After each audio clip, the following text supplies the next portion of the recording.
దైవజనులు మీరు కూడా మీ అయ్యగారి కొరకు మీ అమ్మగారి కొరకు ఏం పెట్టాలమ్మా?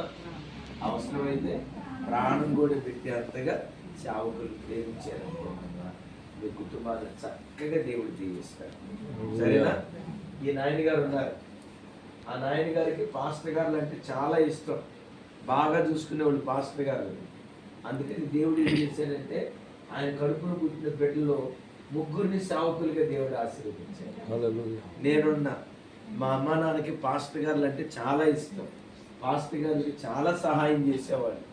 వాళ్ళు అట్లా చేయటాన్ని బట్టి వాళ్ళ కడుపును పుట్టిన నన్ను దేవుడు ఏం చేశాడు? సేవకుడు. అట్లాగే మీ కడుపును పుట్టిన మీ పిల్లలను కూడా దేవుడు ఆశీర్వదించాలి.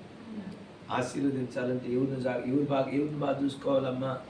మీ అయ్యగారిని, అమ్మగారిని. ఏ అవసరత ఉన్నా మీ అయ్యగారిని, అమ్మగారిని దగ్గర చూసుకోండి. మీ పిల్లల్ని దేవుడు ఆశీర్వదిస్తాను. ఏమా? రైట్, అందరికి ప్రార్థన చేస్తాను.